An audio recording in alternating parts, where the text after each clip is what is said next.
Good morning, welcome into the stream. This is the Verdin Verdict. I'm your host, Jacob Verdin. We got a little stream for you today. We're going to be talking about the SEC teams, some of the biggest changes that I've seen them go through this offseason.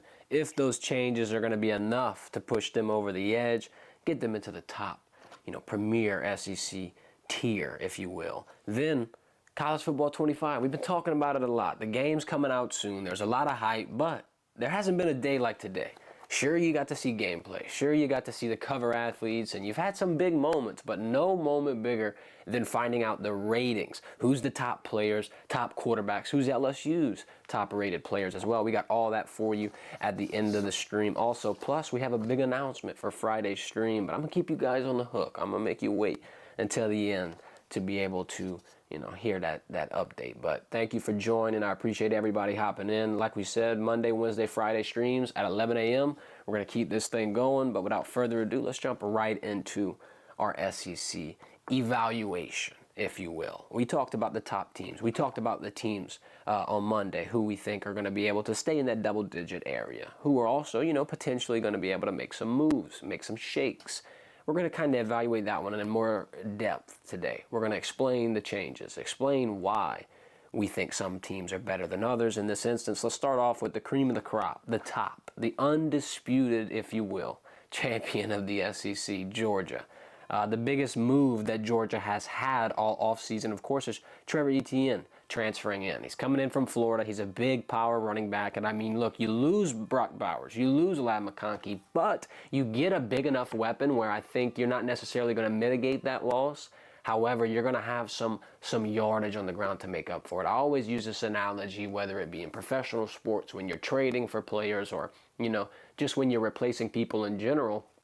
You want to try to pay attention to the production. Like, for instance, if you're trading a tight end, let's say Brock Bowers is averaging 60 receiving yards a game. If Etienne can come in here and rush for 60 yards a game, is it necessarily the exact same output? No, it's not identical, but it's close enough to where, you could potentially feel that Etienne could, like I said, mitigate the loss of those big weapons. I mean, Georgia has been at the top of college football in recent memory for 3-4 years. And a guy like Brock Bowers has really been that key staple piece that they've utilized in that offense room. I mean, you see Todd Monken a few years ago when he was the offensive coordinator before he left, he had a lot of success. I mean, whether it was Stetson Bennett, he could just plug and play that offense. And then plus you got Carson Beck right now, who really is getting all the praise in the world. I mean, we can kind of give you a small preview of the rankings. He's the highest rated quarterback in EA Sports video game, which is, very indicative of him being elite or him being, QB1, so to speak. But it will say that, from a developer standpoint, if EA Sports is looking at the entire college football landscape and they're going to give Carson Beck the nod, it's probably going to be really close to him being right there. I mean, I'm not saying he's a lock for the top quarterback in college football. I really wouldn't think he would be, but I think he's top 3. I won't go as far to say Carson Beck will be your best quarterback this year, but does he have the best team? Does he have the best situation? Does he have the best, coaching staff, support system? I'd have to argue. I mean, there's only a few people you could really put in this conversation in terms of best quarterbacks in this college football, I'm not going to say era, but this season. You got Carson Beck, you got Quinn Ewers. People want to throw Shedeur Sanders in there, but I'm just not sold. I'm not riding that Shedeur Sanders hype train right now. I'm going to have to see a little bit more. Great quarterback, great kid, in a great situation, but I just want to see a little bit more in between, the lines and on the field. I want to see something live. I don't want to see no hype. I don't want to see, the flexing and all this stuff. It's cool. It's flashy. It helps Colorado get their brand out there, and nothing wrong with it. I respect the hustle. But like I said, I want to see some statistics, some wins. I want to see y'all get into a premier bowl game. I want to see y'all actually, perform. And look, this year, I think Colorado could definitely do it. You got Travis Hunter. You got a lot of pieces as well. But with Carson Beck, it seems like, he's got pretty much the easiest path to take that crown. I mean, yeah, you got Quinn Ewers in Texas. You got a couple of pieces. Some people even think Jackson Dart could be a really, really good quarterback. But you've had quite the hate pile up from Mr. Jackson Dart, especially with that Manning camp footage we released. Man, a lot of people had a lot of stuff to say. Another team that a lot of people have a lot of stuff to say about, Alabama. Biggest change for them, without a shadow of a doubt, it's Nick Saban retiring. if you couldn't have predicted that big change in terms of, that being their impactful moment this offseason, then I don't know what to tell you. It's a new era in Alabama, sure, but I'm going to have the connotation that it's still the same squad. I kind of talked to someone last night where I explained, Alabama and Nick Saban have been in a situation for years where it's a next man up mentality. You know what I'm saying? The freshmen, the sophomores, the third, fourth strings, they're preparing like first strings. They're practicing like veterans. They're ready to get on the field when their name is called, and that is all indicative of what Nick Saban has brought to that table. And my argument for why Kalen DeBoer and the Crimson Tide will probably have to be monitored and watched in terms of winning the SEC is because that team is still together. Like the development, the experience, plus they got the number 3 transfer portal class. That kind of went under a lot of people's nose. Alabama didn't necessarily relock and reload and get the number 1 class like Ole Miss, but I mean, a top 3 class, I feel like it's pretty close. We always argue the rankings, the ratings, when it's one off, number 1 versus a number 2, or number 2 versus a number 3. It is so close to where you just have to find one minuscule difference to be able to put one over the other. And in Alabama's instance, when you've got someone like Coach Saban constantly keeping everyone on the same page, constantly holding people accountable, I find it hard to believe that going into next year, the wheels are just going to fall off of the wagon. The Pac-12 versus the SEC competition, completely different, night and day. I'm wearing an SEC shirt right now. I'm going to be the biggest SEC praiser of all time. It's the best conference. It has the biggest competition. It has the biggest players, the biggest hitters. I mean, if you've looked at the most recent national champions, you take a team like Clemson, Ohio State, Florida State, and now Michigan out, and it's pure SEC teams over the last decade to 2 decades. I really feel like Alabama's in a situation where they could be the same squad. I mean, I know a lot of people are confused by that. Nick Saban's gone. Kalen DeBoer's going to have to be able to, resurrect the Jalen Milroe career, this, that, and the third. I really feel like Jalen Milroe's got a lot to prove, and he's got a high ceiling as well. I mean, I feel like he'll be able to tap it. Sure, you hear the running back talks. You hear the talks on if he can throw. You hear the talks on if he's really trustworthy in the pocket. But guess what?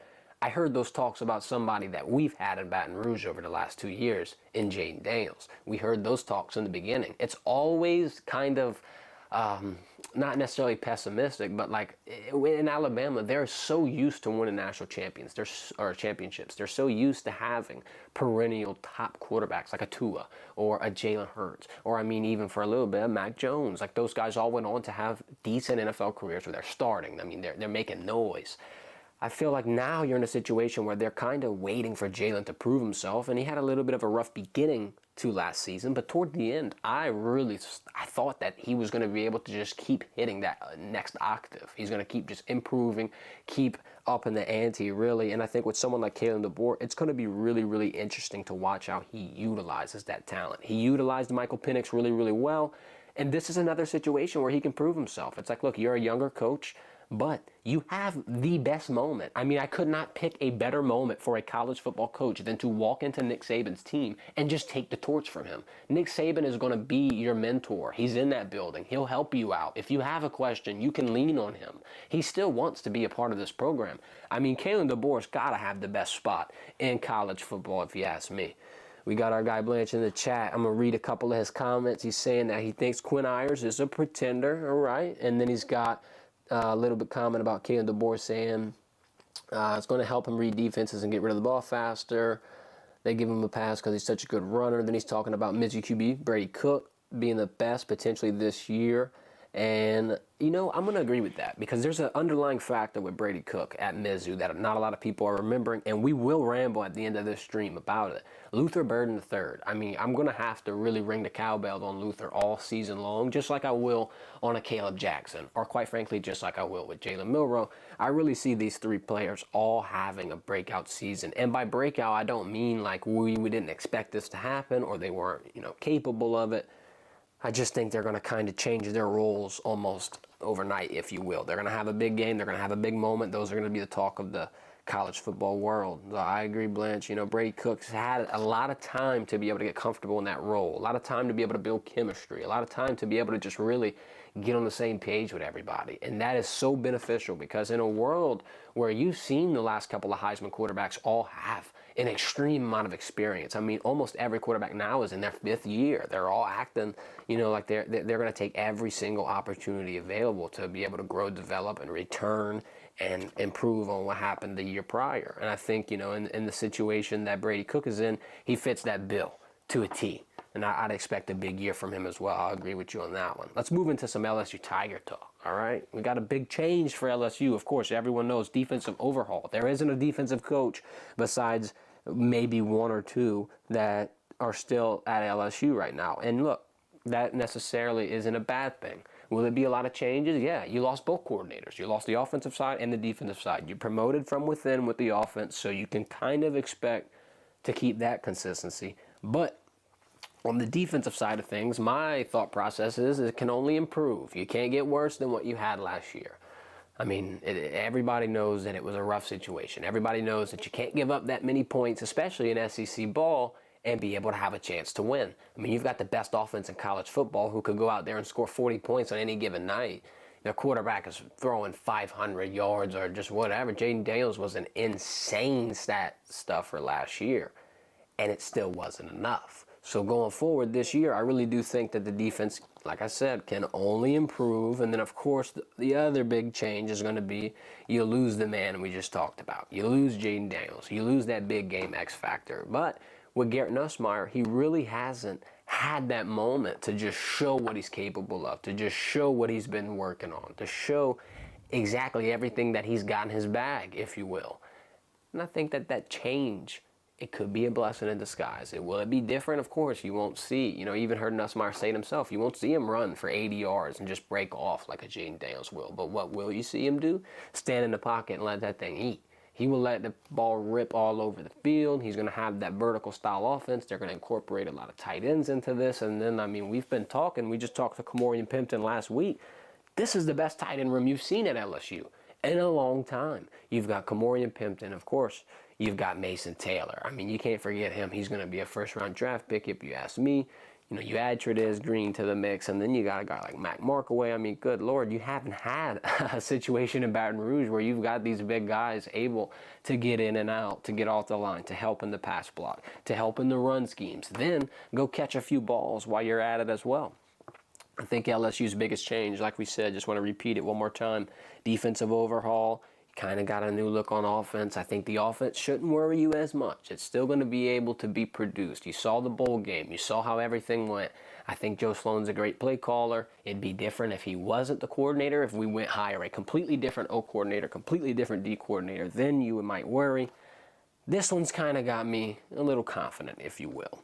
Let's move on to Texas. We were talking about Quinn Ewers in the chat, huh, Blanche? Well, guess what? I think that tough schedule, that heavy expectations that the Longhorns have, is going to dwell on them. It's going to dwell on them all year long. They joined the SEC. The talk is that Texas was a powerhouse last year. A lot of people would say Texas is a national champion favorite this year. I'm not going to say it, but a lot of people are saying it, and I'm not going to disagree with them in totality, but what I will say is I think there's a lot of moments where Texas is going to have to prove themselves next year. And we mentioned on Monday there's 3 tough games that they have. Lose all 3, you might be out of the playoffs. You really can't be in a situation where you're hanging on by a thread and still be considered a national champion contender. Now look, if Texas comes out and they win those big games, they beat the Oklahoma, they beat the Alabama, the Georgia, all this stuff, then maybe you can give Quinn Ewers his flowers. But I feel like in this situation, look, Quinn's a great quarterback. This whole situation is pretty good for Sarkisian. They've had a pretty quick rise to the top. But we're going to have to see it all play out here in the SEC. It's a lot different. It's not the same. You can't pretend it is.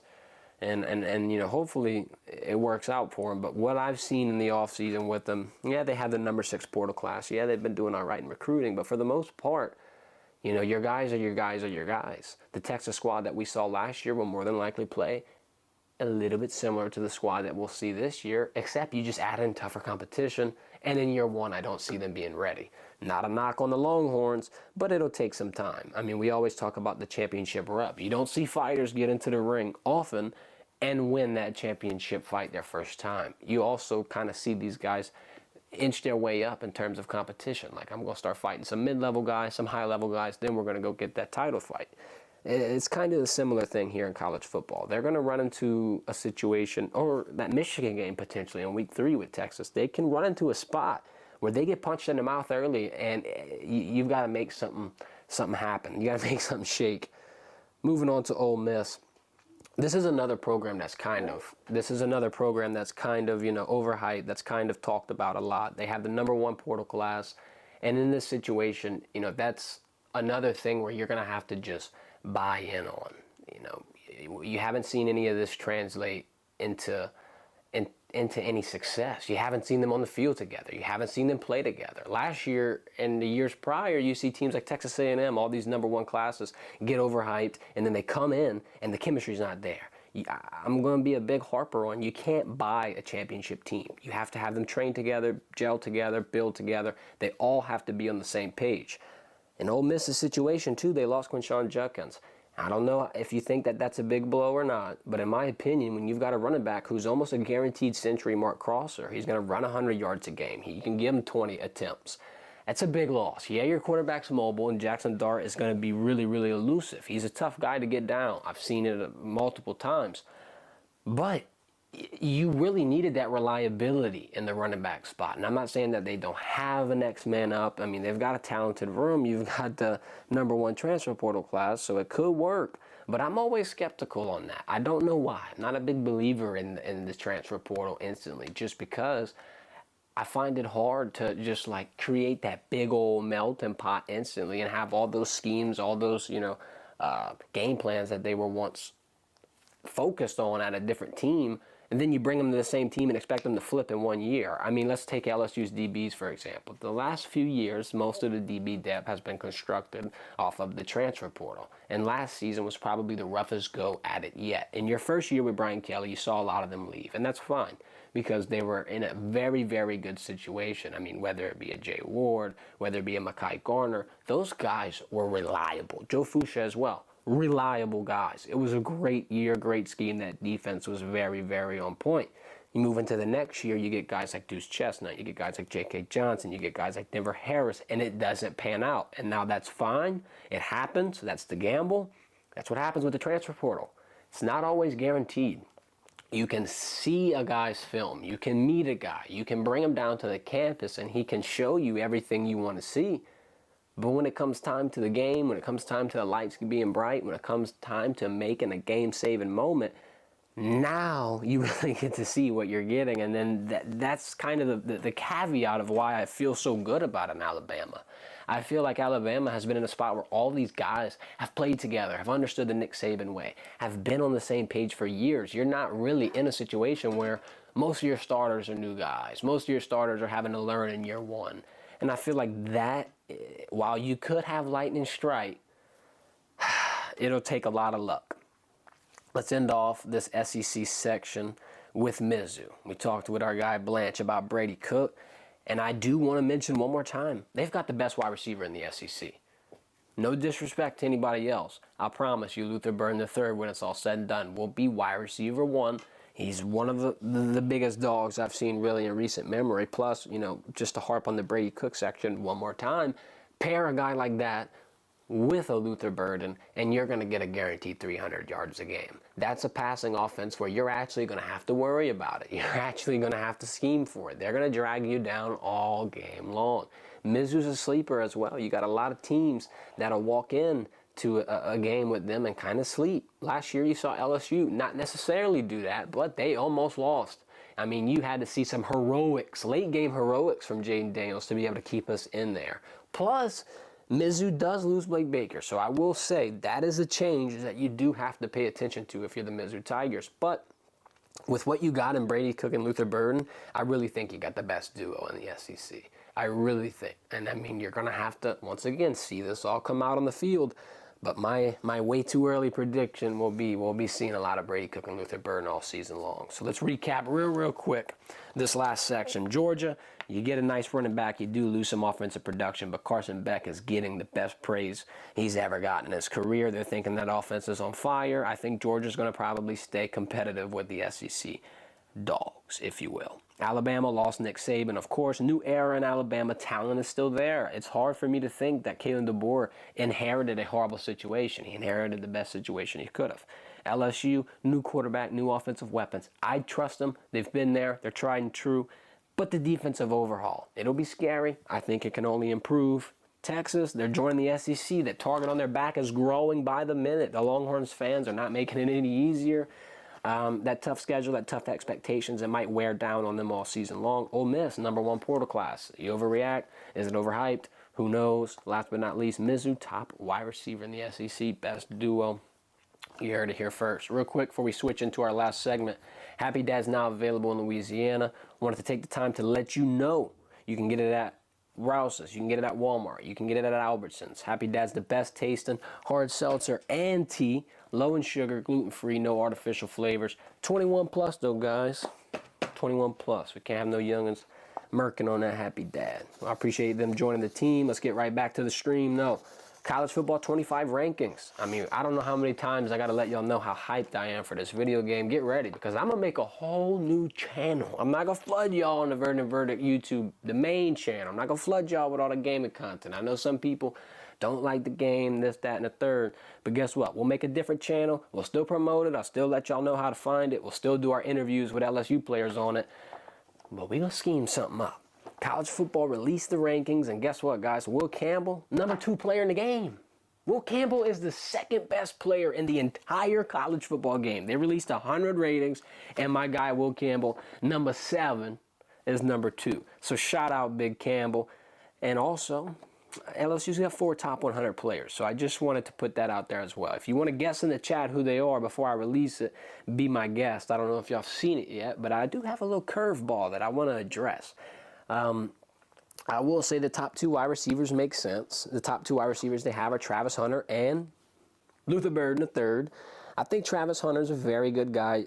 I mean, you had to put him at a 95 overall just because he's doing both sides. He's cornering, he's backing up, he's going out, getting the deep ball. He's doing it all. He'll play damn near 100 snaps every game. I mean, you got to give credit where credit's due. I can see him being the #1 wide receiver. #2, though, in a sense of overall, Luther Burden, he'll probably be the best at that position. But, of course, like I said, Travis Hunter had to get that speed, that acceleration, all that, the awareness upgrades just because he's a dual-sided player. So, shout out to old T. Hunt. But LSU's top 4 players, here they are. Starting at #4, Mason Taylor, 90 overall, tight end. Shout out, because you know what? We said he's a first-round player, first-round caliber, first-round, pick potentially. And I'm going to double down on it. I think he's a really, really talented guy coming from a really, really good system. Dad played ball. Dad's coaching at Miami. Dad's got, not necessarily it all figured out, but I think he does. When you've got a coach, you got that mindset, you got that mentality, you've got that discipline. You can put that into, your son, and then when you have 2 sons playing college football, something's right. You got the pure athletic genes. These 2 kids are going crazy. Mason Taylor's running 22 miles per hour at over 215, 220 pounds. I mean, come on, it don't get better than that. That's first-round material, baby. Then you move on to Emory Jones, 90 overall. I mean, how blessed is LSU to have the #2 player be their tackle on one side? And then you move on, you're like, you still got Emory Jones. I feel like Will Campbell and Emory Jones are, I'm not going to say just as good because I don't want to get into comparing and doing all this stuff. But, bro, they're both talented. They're both dogs. They're both insane. I'm glad we have both of them.